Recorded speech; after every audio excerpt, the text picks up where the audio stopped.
Hi பொண்டாட்டி, என்ன பண்றீங்க? இட்லியை வைக்கிறோம். இட்லியா வைக்கிறீங்களா? ஆமா, அன்னைக்கு என்ன சின்ன சட்டியில இருந்த மாதிரி இருந்துச்சு, இன்னைக்கு பெரிய சட்டியில வச்சிருக்க.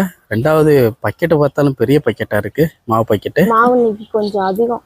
அன்னைக்கு கொஞ்சம் தான் அரைச்சேன். அனிதவங்க மாமாத்துக்குலாம் கொடுக்க முடியல. நம்மளை இப்போ அனாத மாதிரி இருக்கும்போது அவங்க இப்போ நம்மளை ஆதரிச்சாங்க.